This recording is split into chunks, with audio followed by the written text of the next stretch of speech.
Mike O'Mara, Radio Entertainment. Hicks, Nicks, Sticks, Picks. A podcast about Rob's movies with your hosts, Rob Spewak and Josh Sroka. And now, ladies and gentlemen, let the show begin. And welcome, folks, to Hicks, Nicks, Picks, Cricks Mix. I'm sorry I'm late today, Josh. I was out buying a present for our AI announcer that does our I'm show. just glad we're back. We keep having these gaps in the show. Yeah, it's my dad's fault. I'm going to yell at my dad. Oh, you're going to blame him? Yeah, I mean, he's down there in Miami with his foot up on a pillow like it's a 1930s cartoon of a rich man with gout. I said, come on, man. I can't be in Miami. We've got movies to watch. We've got Rob's movies to watch. Delaying the show. I think he is. And we come to you in color this week, and we come to you as a service of the Mike O'Mara Show. Yes. Yeah. Yes. And before we start, we always forget. So let's put it at the top. If people could go rate and review over on iTunes and Spotify, and go follow us on YouTube, Hicks, Nicks, Sticks, Picks. I love that. And that please, all helps. And please tell your friends. Please tell your friends. Well, I mean, I'd be happy just talking to you once a week. You were the one that said we should record it and put it out there. We talk every day. I know. But this is where we save the good stuff because we actually research it. So it is Hicks, Nicks, Picks. Hicks, Nicks, Hicks, Nicks, Sticks, Picks, Cricks Mix, because it's the holidays. And we have a holiday feature this week, and it is The Muppet Christmas Carol. Now, I have the DVD. Did you watch it on streaming? I know it's on Disney. What did I do? I went and I paid for it on Apple TV. It was one of those like $3.99 to rent or $4.99 to buy. So I now own The Muppets Christmas Carol. Now, have you shown it to any of your kids? I have not. I think my oldest saw it when she was little. Yeah. But no, I did not. It just didn't work out where we had the kids. And when we did have the kids, I asked them and no one was interested. Well, keep leaning on it throughout the holiday season because it's a solid film. Both my kids love it. This was actually the DVD that I have because, as you know, I'm addicted to physical media. A gift from my daughter because she knows I like the movie so much. I'll tell you, it said it was like a 4K purchase on Apple TV. Yeah, you're not buying it? Huh? You're not buying it? No, it was beautiful. Yeah, it really looked is. So good, and the colors and the puppets and the depth perception, it all looked so good. Yeah, they did a recent restoration for it, and I think but I mean, it's also just a beautiful film to begin with. So, I mean, there's not much to do. I found out upon researching it, it was the first Muppet movie that had any CGI, and they used it sparingly. But what they used it mostly for was the ghosts. Well, but also to take the sticks away from their hands when they move. So they remove the puppet sticks. Yeah. So I think that's pretty cool. And it is a great looking movie. So let's attack it. It is The Muppet Christmas Carol from 1992. It's rated PG. Jim Henson's production, but a Walt Disney picture, starring Michael Caine, Dave Goelz, these are Muppet performers, Steve Whitmire, that's Kermit nowadays, and Frank Oz, who is no longer with the Muppet organization, but Miss Piggy, his probably most notable character. Music by Paul Williams and directed by Jim Henson's son, Brian Henson. And I was 12 when this came out, so I think I was the perfect age for this. I was 21, and that's so sad. Well, yeah. I will say this, that the score, I know you're not a musical guy, and we've done a lot of musicals on this show for some reason. I don't know that I'd classify this as a musical, but the music in it is great. It is. Catchy and upbeat and very evocative of the era. I like it. So they roll the credits, and it's a gorgeous Victorian set. I mean, it looks like a movie set on a backlot. It's massive. And you see all of Victorian England, and they show Muppets and people intermingling, which I think is great. Even like some obscure Muppets. I don't guess you ever watched Fraggle Rock.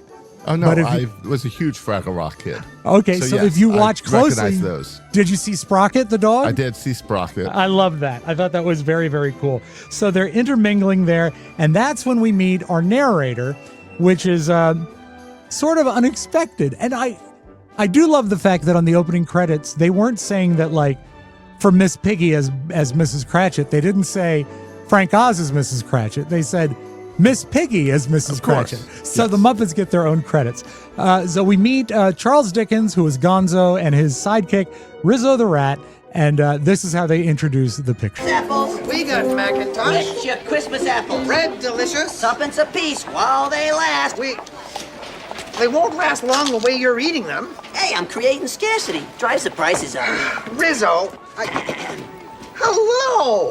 Welcome to the Muppet Christmas Carol. I am here to tell the story. And I am here for the food. My name is Charles Dickens. And my name is Rizzo the Rat. Hey, wait a second. You're not Charles Dickens. I am too. No, a blue furry Charles Dickens who hangs out with a rat. Absolutely. Charles Dickens was a 19th century novelist, a genius. Oh, you were too kind. Why should I believe you? Well, because I know the story of A Christmas Carol like the back of my hand. Prove it. All right. There's a little mole on my thumb and a scar on my wrist from when I fell off my bicycle. No. Don't tell us your hand. Tell us the story. Oh, thank you. Yes. The Marleys were dead to begin with. Oh, pardon me?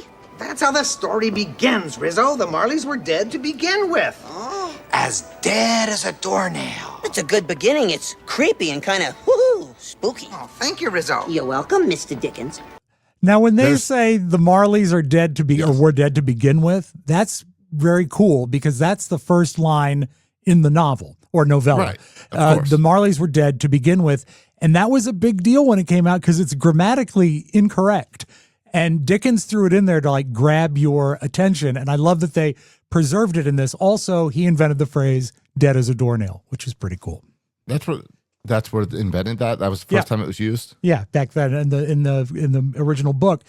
Go ahead. I do find that whole opening with the city and the town a little odd because of how they've got humans and animals are mixing. Yes. And the fruits and vegetables are talking, but they're also sitting there eating an apple. And then the chicken that's for sale to be someone's dinner is talking. So there's a lot of overlap of like, we just go ahead and everything's living and we still eat it and kill it anyway. That's sort of the magic of the Muppets, though, isn't it? I mean, that they is. intermingle and all do. things. Yeah, I never really thought about eating the talking chicken, but I guess that can be slightly upsetting. And we have vegetables that talk later, and there he is, Rizzo's eating an apple. That's true. Narrator Gonzo and, of course, Rizzo, very good use of this device in this picture because you need the narration to tell the story. For it to really, really carry. And some of the narration is lifted right from the book, and they do it in a lighthearted way. And I love the fact that they're absolutely playing to camera. The whole time the fourth wall is broken, they're talking to us when it connects the scenes. And it also takes a scary story and kind of calms it down for kids. It does. And they can go... Depending on which version you watch of this, and there's been 8 million versions of this, and also not even counting like special episodes of TV shows that did it. Right, know? And all of that has softened the scare and the fear of, well, it's 3 ghosts visiting you in the middle of the night. Yeah, because we all know the story. For something that is the maybe quintessential Christmas story, it's not as much about Christmas itself as it is of ghosts scaring someone to just be a better person. Christmas is a great setting for it, but we don't have 3 wise men here. We don't have a drummer boy. We don't have any of that. Your argument would be this is as much about Christmas as Die Hard. It takes place in a Christmas time. Exactly. I would, And you know what? I'd say it's a tie. So we open up and it's a Scrooge's office. Ebenezer Scrooge gets a song written about him and he's a bad guy. He made a fortune being a slumlord, essentially. And in his office, which still says Scrooge and Marley because his partners are dead, he employs Bob Cratchit, who is played by Kermit the Frog, and also rats. This movie is very rat-centric because there are 1 million rats working in Scrooge's office. Now, I do remember... Well, they're cheap. They are cheap. And also, I was wondering if it was a little bit of a inside joke about the plague in ancient London where the rats caused the plague. So maybe that's what's going on. I don't think so, but maybe. Could be. I think it was Muppets in Space, where for a while the Muppet cast was really concentrating on the prawn, the French prawn, and he was all over the place. And that's an odd character. I think they were just very rat heavy on this play, in this script. And I'm okay with that because the rats are funny. And I believe the rats continued into the Muppets Treasure Island. Yeah, they were all over that too. There's a lot of rats. I love rats. Not in real life, but certainly as Muppets. So we're in Scrooge's office, and he's visited by his nephew Freddie, who invites him to Christmas dinner. And Freddie is merry and jolly. Scrooge, not so merry and jolly. And when Freddie comes in with all Merry Christmas, this is what Scrooge gives him. Christmas, you say? What right have you to be merry? You're poor enough. What right have you to be dismal?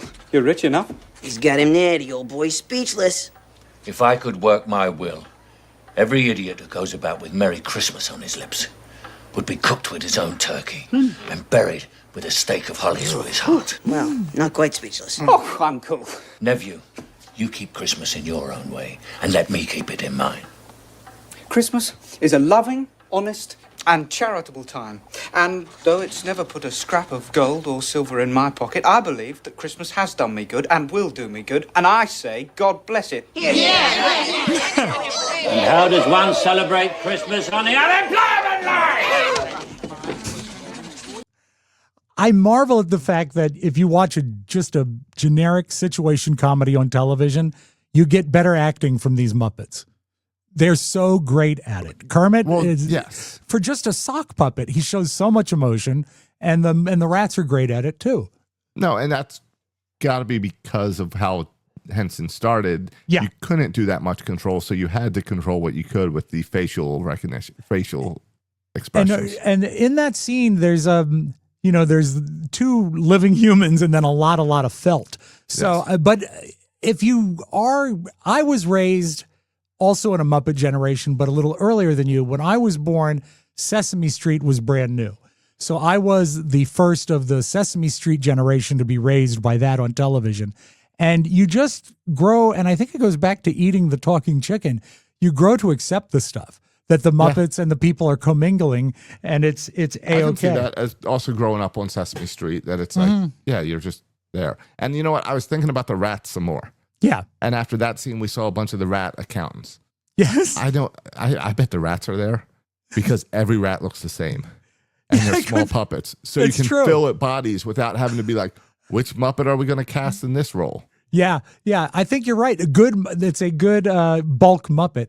Now, yes. I was thinking about this. I think they do a great job, and I know everyone knows the story, so we're kind of slow on the recap here. I think you probably know what goes on, folk. But they do a great job of casting Muppets as characters in the story. Kermit is a natural as Bob Cratchit. Right. Of course, Miss Piggy is going to be his love interest. Yeah, it has to be. But as I was thinking, would it have worked if instead of Michael Caine, they made Scrooge like Oscar the Grouch, who is also a very crabby, cranky Muppet? Oh, you're overlapping worlds now. That's true. There That's are true. no Sesame Street characters in this. Yeah, but there are Fraggle Rock characters. But if they made it like Fonzie, it would have worked. No, you're right. I suppose you're right. But they did a great job with the casting, I think. So Scrooge declines the invite to go to Freddy's for Christmas dinner. He does this every year. And then he's visited by two charity collectors, Dr. Bunsen Honeydew and Beaker, who are very funny in the roles. And he declines giving them any money because he's Scrooge. He's evil. And they say, what about the workhouses and the orphanages? And he said, don't I pay taxes to support them? And they say, some people would rather die than take the support. And he says, well, then best let them die and decrease the surplus population. This is not a nice guy. So that's what he's doing. Bob, at this point, Cratchit asks for Christmas Day off, and Scrooge gives it to him begrudgingly. It's like going to Mike O'Mara and saying, can we have Christmas Day off? And he says, come in extra early the next day. It's more like asking Mike to work.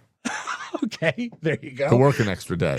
But he gets his day off, which is very cool. And you have to think that's probably like the only day off Cratchit gets all year. So he better make it good. Well, and he's only given, 2 hours off or something? Half a day off? He tried, and then he gave him the whole day, but he had to come in early the next day. That's right, early the next day. Okay, so then Bob goes home, and he sings the song One More Sleep Till Christmas with the Rats. I think that's a great song. And Scrooge is on his way home in the dark, alone. And as he gets to his house, he gets at his door and he looks in the door knocker, and his ex-partner, dead, Jacob Marley, appears in the door knocker, throws him. Scary stuff. But he sort of rolls it and lets it roll off.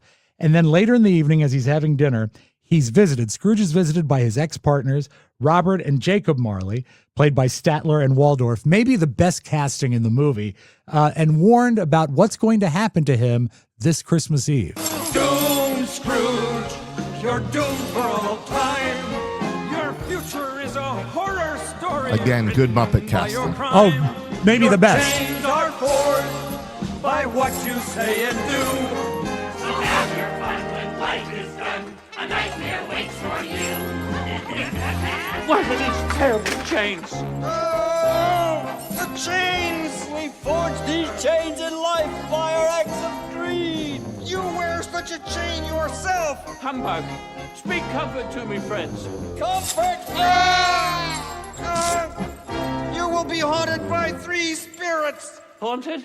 I've already had enough of that. Without these visits, you cannot hope to avoid the path we tread. Expect the first ghost tonight when the bell tolls 1. Can't I meet them all at once and get it over with? When the bell tolls 1.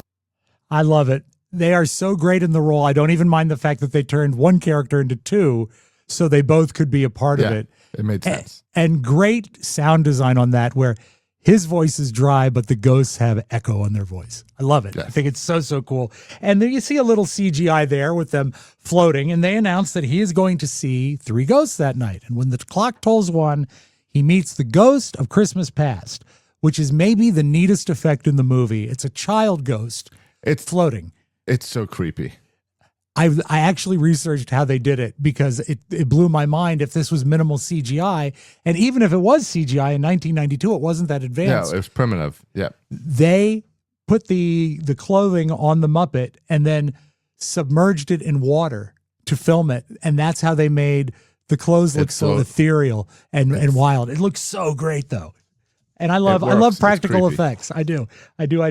So we see Scrooge's past. He was an unhappy, studious child. He was oftentimes left at his school for Christmas vacation. He just was, unloved by his family. As he got older, this is the best name in the movie. He worked for Fozziwig, who is, of course, Fozzie Bear. The character in the book is named Fezziwig, but in this it's Fozziwig, and he has a rubber chicken factory. And it's a beautiful, wonderful party, and everyone's having a good time. Scrooge the young Scrooge almost has a good time, and he meets Belle, who is quite lovely, but he continues to be such a workhorse that eventually he engages himself to Belle, and then Belle breaks off the marriage because he's just too focused on being rich. The first tragedy that, I guess, really the lack of love from his family and losing his fiance, that's where we start to understand why his soul is so dark. Yeah. Now, at Bob Cratchit's house in the, forgive me. Then he sees all of this and he's very upset by it. And it's 2 a.m., the bell tolls, and then he meets the ghost of Christmas Present, who is a big, forgetful, funny Muppet. And I'm glad that one of the ghosts is funny. Because it lightens the scene a little bit. He's the best ghost. By far the best ghost. And he shows him around. He goes to the Christmas party at Nephew Fred's house and finds out that all the people at the party are making fun of Scrooge. Scrooge hears this. He's a little upset by that. Goes to Bob Cratchit's house, sees that their meal is meager. There's a toast about the meal that pretty much is a hateful toast towards Scrooge. And he meets Tiny Tim, who is played by Robin, the little frog. And I was thrown a little bit. Tiny Tim, it's always known in the movies that he's sick, but they really do make Robin sick in this. His color is off. He's coughing. And at one point he gets so upset that Mom makes him go sit down and relax. They're emphasizing the fact that he's got some sort of disease that, probably got it from the rats in 1840s London. And they celebrate as best they can. And Tiny Tim says, God bless us, everyone. And Scrooge realizes that Christmas really isn't about the money or the material things. It's really about the love within a family. And then as he asks about Tiny Tim, and the ghost of Christmas Present says, I don't focus in the future, but I see a crutch without an owner. And that's another thing that really, really gets to Scrooge. And he starts to feel almost human. And then there's a marvelous lighting transition to the ghost of Christmas yet to come, smoke, fog. It's scary. He's in a graveyard. We get what I like to call a Hitchcock swirl, you know, the thing that spins, and he goes back, back, back. Neat effect. And he's in the future, and he finds out that he's dead. His house has been pillaged for all the things that have any value because he was so hated, and that Tiny Tim has also passed away. And that's the worst. He really turns on that. He says that, why could you let this creature die, this boy die? And they say, well, you're just decreasing the surplus population, throwing his logic right back in his face. And he panics, and he's screaming, and he's crying, and he wakes up, and he's in his bedroom, and he is a changed man. This is usually the greatest scene in every version of A Christmas Carol, but I do love this because the little boy that has to buy the turkey is great. They're not torn down. They're here. And I'm here. More's a miracle.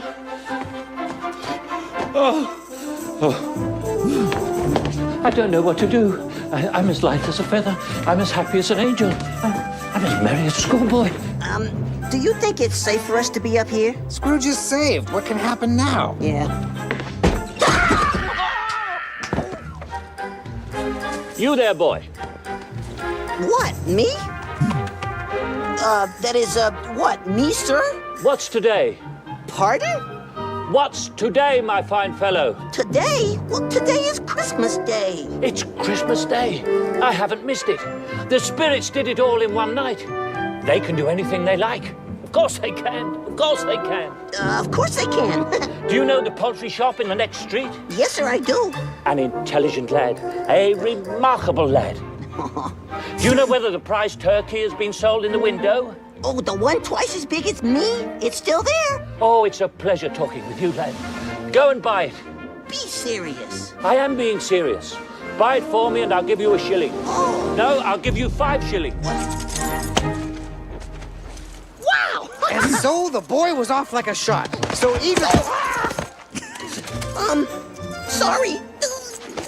So great and Muppety that they build sight gags into actual Dickens prose. Yes. It's just so well done. And then he realizes that, yes, Christmas is awesome. We get this awesome quote. I will honor Christmas in my heart and try to keep it all the year. I will live in the past, the present, and the future. The spirits of all three shall strive within me, and I will not shut out the lessons they teach.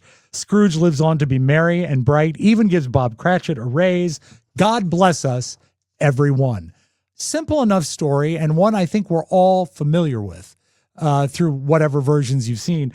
But to me, it works exceptionally well with the Muppets. I can't put my finger on it. It does. I think it's that balance of they do a great job with, we're telling you a scary story. Right. But we're bringing in humor to calm it down and all that. And you're right. The Muppets do a great job. And I think it's also the Muppets add enough of the humor and enough of the Muppet stuff that we all love from the Muppets that it's okay that we've heard this story 1,000 times. Agreed. It's a great, great take on it that is not unfaithful to the source, which I love. I mean, large hunks of the dialogue are exactly on. The orderation of the scenes and the plot is right. The one thing they did cut out is that when he was a boy, he was visited by his sister, but it doesn't really advance the plot. No. So I didn't miss it that much. The Muppets also, and you alluded to it earlier, they soften the scary parts because it's Muppets. You know, it's not like it's if we were to draw a parallel between this and a previous movie we watched, Rosemary's Baby, they don't soften anything in Rosemary's Baby. It is horrifying from beginning to end. But of course, with the ghosts and the Muppets around them, I think it's a great, great mix. And it's, if you take it as a Christmas story, I like the notion of Muppets and kids and the whole deal. And we are close enough in age that we both were raised Muppet type people. And it does work. Now, going into this, did you have a favorite version of A Christmas Carol? Because I haven't watched this in a couple years. I mean, my favorite of the story is Scrooged with Bill Murray. Okay. But that really mixes it up. Yeah, So, that is a variation.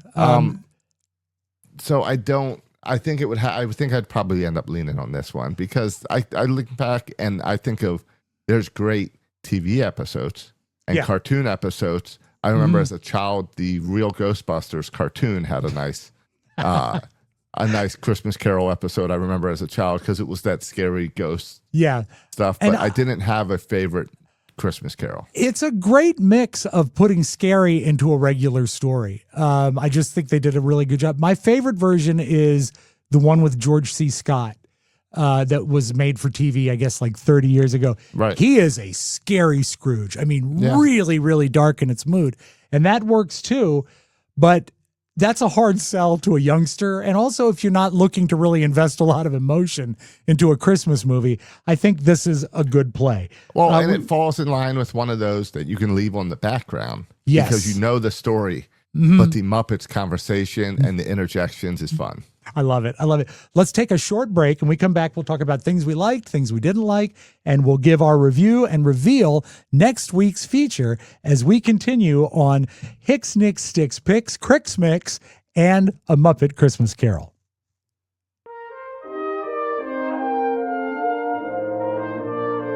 And welcome back to, maybe I should just call it HNSP.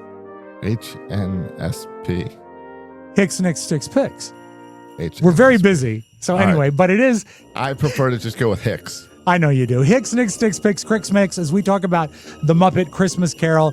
I think we both, I mean, judging from what we said up till now, I know I monopolized. I think we both really liked the movie. Yeah. What were your, I mean, other than the fact that it was short, which it was. Well, yeah, you know I love that 90-minute movie. I know you do. What were your favorite things about it? Michael Caine. Right? Michael Caine is the perfect casting in this. I agree. He plays off the Muppets perfectly. And it was one of those things where I saw this movie as a child, but I didn't know who Michael Caine was. Right. Now I know, and I appreciate Michael Caine and everything he's done. And to see him in here is wonderful. He's great. It would be a dream come true to somehow like do a scene with a Muppet because I grew up watching it as, you know, and which Muppet? I think I'd like to talk to Cookie Monster. I'm not really an Elmo guy. You're going back to Sesame. You see, I am a Sesame Street guy. I would love to deal. I do like Rolf, the dog, who is not in this movie, except very briefly. But any Muppet scene would be great. I was always an Oscar or Oscar guy. I worked with an Oscar. So maybe I would go with Rolf. Maybe I'll switch to Big Bird. Actually, you know who I always liked was Snuffleupagus. Steve's good. Yeah, he's awesome.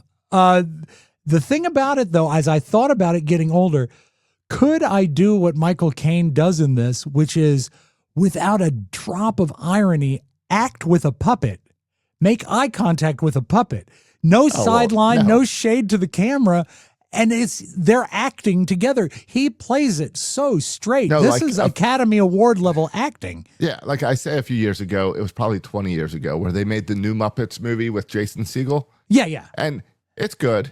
Yeah. He did it did a great job, but it was still the joke the whole time is, hey, I'm a human talking to Muppets. Right. Where this is set as serious, like, no, this is just how life is. I can draw a parallel. Did you see when it came out the Pixar movie The Incredibles? It's one of my favorite. Okay. When I first watched it, saw it in a theater, I realized that about 10 minutes into it, I forgot it was a cartoon. I was watching it like it's a real movie. That is why The Incredibles is one of my favorite, because it feels like a superhero movie. It really does, and it's really extraordinarily well done, and I get the same feeling here. Yeah, you get into the plot, you forget that these are pieces of felt and ping pong ball eyes that are doing the movie, and all of that, I think, at least the most of it, the credit goes to Michael Caine for playing it 100% straight and subtle. When he is watching the sad stuff happen, when he's with the ghost of Christmas future, he doesn't cry, but his face changes from angry to sad, and it's like a Muppet. It's so good. It's just like the Muppets do. It was perfect. That's why That's why Michael Caine was so good in this.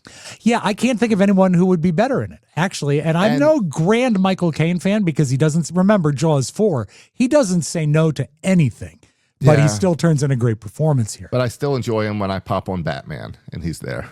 Oh, he's Alfred, right? Alfred, yeah. Yeah. But it's also, you mentioned how they stick to the narrative of the book. Right. And it's so like every other version of A Christmas Carol, they try to make jokes or they try to modernize it. Right. And they managed to not do that and it still feel more modern than everything else. The movie has a warmth to it, even though it's set in, snow and houses with no insulation. There's a warmth to it and a humanity to it, which is weird that they could achieve that with puppets, or in this case, Muppets. It is really, really fun to watch, and they can offset the narration and the actual verbiage by doing a small sight gag or having Rizzo or Gonzo stay in character and still narrate it, but the plot is still moving forward. Well, and that's got to be Henson Studios and the foundation that Jim put down on how they did their storytelling, because the Muppet Show I think was off TV before I was a little child. Okay. It kind of ended its run, but as a child I had the Muppet Babies. Okay. And the write-in and it was a cartoon, but the write-in was the same style, and the sight gags were the same, and we are in this world where it's normal. These babies walk and talk. You never see the adults except for the legs because you're sucked into that baby world. Sure. And it's the same foundation that has to be a Henson Studios type thing. And it's also, I think Henson took a page from the Disney book and maybe even made it better in the fact that this is ostensibly a kid's movie because it's the Muppets, but there's so much for grown-ups. It's great at every Disney level. was doing that. Yeah, you're right. Because Disney didn't start doing that until Pixar. Right. So you've got that sort of something for the grown-ups too and the kids. Yes. I think it's a great mix. And One of which but is that's also always been the base of the Muppets. Yeah. The Muppet Show was for adults and kids. Exactly. The characterization of Rizzo and the whole notion of having Gonzo be Charles Dickens, and he's Gonzo and he's got a rat sidekick. You buy into it somehow, but it's ridiculous. It's absolutely ridiculous. You buy into it because of that scene you played earlier where Rizzo immediately calls him out. Yep, exactly. And it diffuses all that immediately, and it's like, all right, that's Dickens. We're moving forward. The greatest thing that they do in that is when they're in the graveyard with the ghost of Christmas Future, and they say, "This is too scary. We'll see you for the finale." I love that inside stuff and that breaking of the fourth wall. And I love that they gave Gonzo Rizzo that he can talk to, because Rizzo is also sort of like a Greek chorus talking to us and reacting to all the stuff, but while being separate from the action. And the poor guy falls down all the time. Yeah. I also love that this is too scary moment because one, it warns parents that, hey, this is taking it to the next level. Two, taking them away makes it even scarier. Yeah, you're right. Where if they were there, it would have diffused the whole thing. Great filmmaking. The music. I know you're not a musical guy. What did you think of the score in this movie? It was good. I love it. It's I have no issues with the score, the music. I'm not a musical guy, but with the Muppets, it works. I love how the Muppets do like a chorus line and switch to different people singing and the whole city. That works in the Muppet world. You do that in the real world, and it's a cheesy musical. In Muppet land, it works. Now the melodies are memorable and clever. I think it's good music, and it was written by Paul Williams, who did the music for the first Muppet movie, and it's all original music. Yeah, they didn't lean on classic Christmas songs. Nothing at all. And Paul Williams had a drug problem, and so Jim Henson sort of broke ties with him. But his son Brian, who directed the movie, brought Paul Williams back. And if you ever want to see those a guy, drugs probably inspired some of these Muppets. I think at least the Ghost of Christmas Future, absolutely a drug Muppet. Well, I meant the foundation, maybe Gonzo. Oh, maybe some of these guys originally before he separated. If you have the DVD of the Muppet movie, the original one, and they're doing like location tests, I think it's Fozzie and Kermit, and it's of course Frank Oz and Jim Henson. They are so high while they're doing it. It's great to watch. I mean, really, really, it's fine. But maybe there is some of that going on. I don't know. But they brought Paul Williams back. He's got a great ear for music. Paul Williams wrote a million records, even ones you've heard of, I'm sure. But check out the ones he's made. He's a great, and of course, he could probably retire only on the Rainbow Connection from the first movie. That was his. That's his too. So, I mean, you got great music going on here. Another thing, and you really don't think about it in a movie like this very often, I love the costumes. Do you know how many different size hats they had to make? Like Rizzo has a really small hat, and then Scrooge has a big hat, and Beaker has a small hat. Don't you want to? And you know they don't just throw all that stuff out. There's a storehouse somewhere filled with all that stuff. It is so cool, and they really are. I mean, I've seen like this on stage, and they do all the costumes and the fake snow and everything, but this is next level costuming. It is really appealing to watch. I didn't realize that it was originally supposed to be an ABC TV special. And really? and it doesn't it doesn't feel that way. Normally for the TV specials, you can feel, oh, here's the commercial break. We faded to black. I think that what happened is they realized they had something really big on their hands and they expanded the budget. I'm just surmising that. But it did start that out. And also something that I found amazing is that this is Brian Henson's first directorial effort. Right. First movie he's ever directed. Was he assistant director or anything? I think so, yeah. But I mean, he's at the helm here. And this is the first one without Jim. Yeah. Right. And I think that was probably very daunting and very scary to figure out what project to move forward with. But even Michael Caine, they were shooting days and days before he realized it was Brian's first directing job because he was so impressed with the way he did it. But I also get the feeling, and again, I'm just theorizing here, that Brian Henson is probably really cut from the same cloth as Jim. And he probably ran the set the same way. Yeah. Because directing a movie is a big deal. Directing a bunch of puppets, I mean, and people at the same time. Yeah. Well, that's what I mean. All the people that are managing the puppets. Yeah. And they do a beautiful job where I was watching that opening scene and there's a few cuts. Yeah. But they do a lot of movements where the camera is following the puppet and all this stuff's going on. I was marveling at the first scene because when you think you see the real people that are walking amongst them, all the Muppets that are, commingling with these people have to have operators underneath them, maybe in a hole or something. Exactly. That's what I was looking at the same thing. And it's amazing to think that they're able to pull it off. And I can only imagine that the people probably had to walk on boards and stuff that you don't see to make it all work. But if you don't think about it, it's easy to just watch it as a movie. And you tend to start thinking that the Muppets are real creatures. Maybe it's me, but that's the way I feel about it. No, you do. And it's also a time period where we'll never get movie creation like this again. You're right. If they make a Muppets movie next year, they're going to CGI it. They're going to animate it. I love the practical effects in this. I mean, something as simple as the transition from Ghost of Christmas Present to Future. And it's all done with literally smoke and mirrors. It's smoke and it's light, and it's just practical effects that look amazing. And that's nothing that they couldn't have done 40 years earlier. It's just really good use of the technology. Now, something that applies to all versions of A Christmas Carol that I thought about on this one, I did some research. The notion of a time machine or traveling in time. The first book that really... the first book that really talked about time travel was called The Clock That Went Backwards. That's 1881. And then 4 years later, the word time machine was coined by H.G. Wells when he released The Time Machine, 1895. Well, this book, it was released in, I have the date here, 1843. So actually, you can credit time travel drama to Charles Dickens. I guess do they not count it as time travel because it's a dream? Maybe, maybe not. But it is time travel. He goes back in time and he goes forward in time. So give him credit for that. Okay. Anything about the movie you don't like? I have a very short list of things I don't like.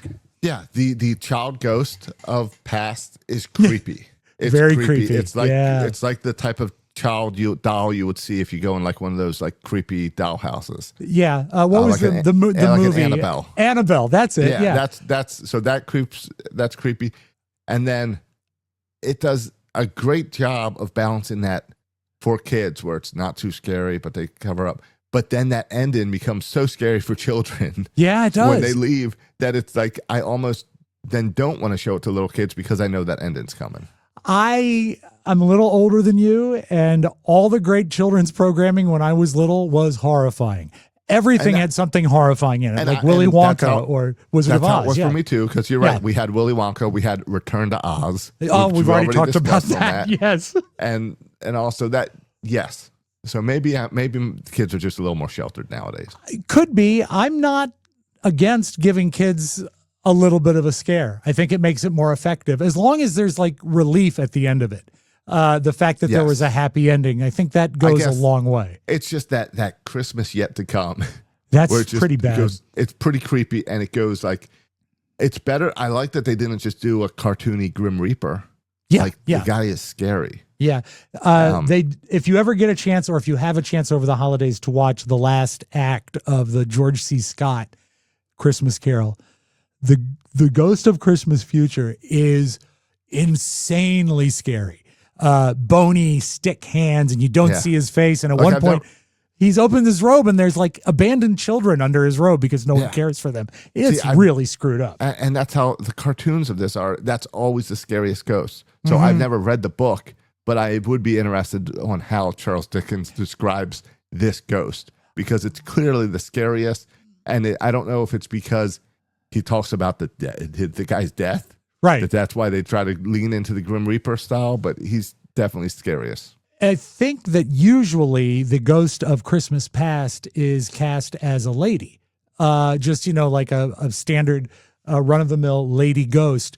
I think that for me, one of the reasons why the baby Ghost of Christmas Past is so scary, and maybe it's the same with you, it actually became much more of a deal when I became a father.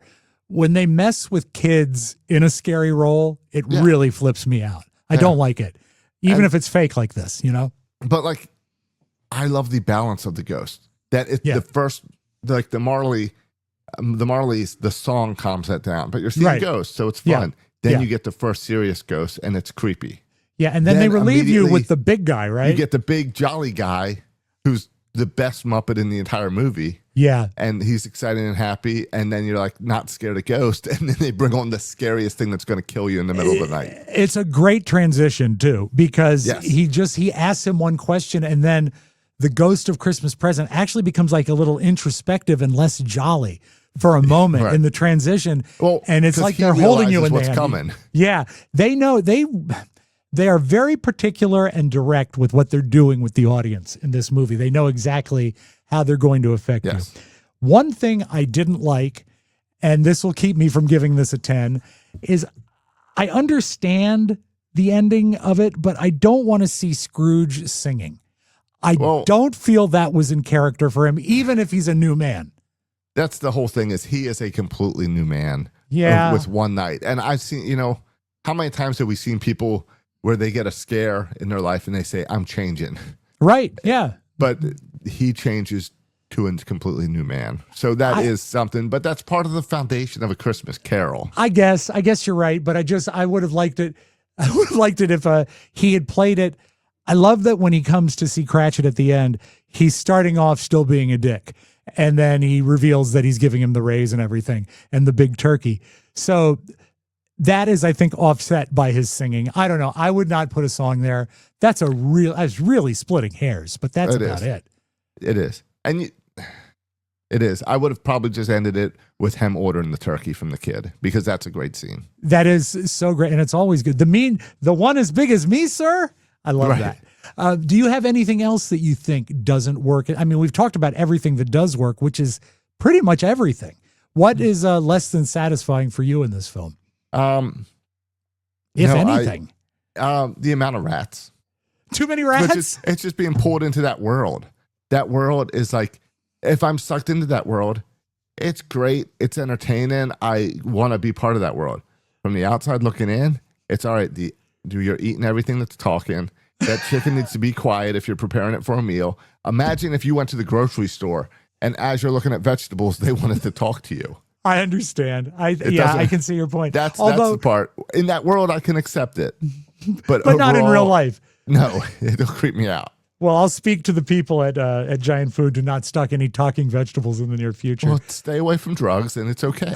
I love when Scrooge is yelling at the accountant rats, and he says they're asking for more coal for the fire because the office is so cold, and he yells, and it goes to them, and they're all rats in Hawaiian shirts now Right. because they're celebrating like they're in the Caribbean. Rats in Hawaiian shirts. It goes back to the costuming, little shirts, little hats, all that's the whole funny. set. The whole set design of the entire movie is excellent. It is really top notch. So I'll ask you first. What is your rating of this on a scale of 1 to 10? 1 to 10 1 to rats? 10. No, 1 to 10 prize turkeys. On All a right. scale of 1 to 10 prize turkeys, with 10 being best, what do you give this movie? I'm giving this an 8. Wow. I Okay. think it's clearly the best Christmas Carol, and it should make every other Christmas Carol an embarrassment. This is the standard now. Wow. Okay. I don't think it embarrasses the other ones. I think there it are does. different takes on it, but I do overall, I could go with this as my favorite. Because there's been other even musicalizations of the story that don't work this well. Yep. And also, I mean, just being the age that I am and you are too. And I've The seen Muppets the stage froze- play. It doesn't work. No, the Muppets frozen in time and the fact that they're still the Muppets and they'll always look like that and they're always going to be there. That's reassuring and it's nice. I like the Yeah. Muppets. I mean, Until someone wants to make an old man Kermit movie. do you think it's happening? I don't know why I wouldn't. I'd go watch it. I would too. I mean, it could be really sad, like he's going to Fozzie's funeral. Yeah, don't- exactly. We'll have to write that sometime. Yeah, we will. We'll have to do that. But until then, I hold in my hand our pick for Hicks Nicks Picks Cricks Mix. All right, Cricks Mix. So we're going to sneak one more in before One more Christmas. in, and we'll drop this before the as long as your holidays. dad allows us to. Yeah, let's see what we got here. Because we've done, let's see. We did color this week with black and white the week before. Oh, no. Let's see what we you got. Tell me it's black and white. Oh, it might be. Oh, it is. I wasn't around when the Board of Regents selected this movie, but it is relatively brief. And if you've never seen it, I promise you're going to love it. This is Miracle on 34th Street from 1947. I have never seen the original.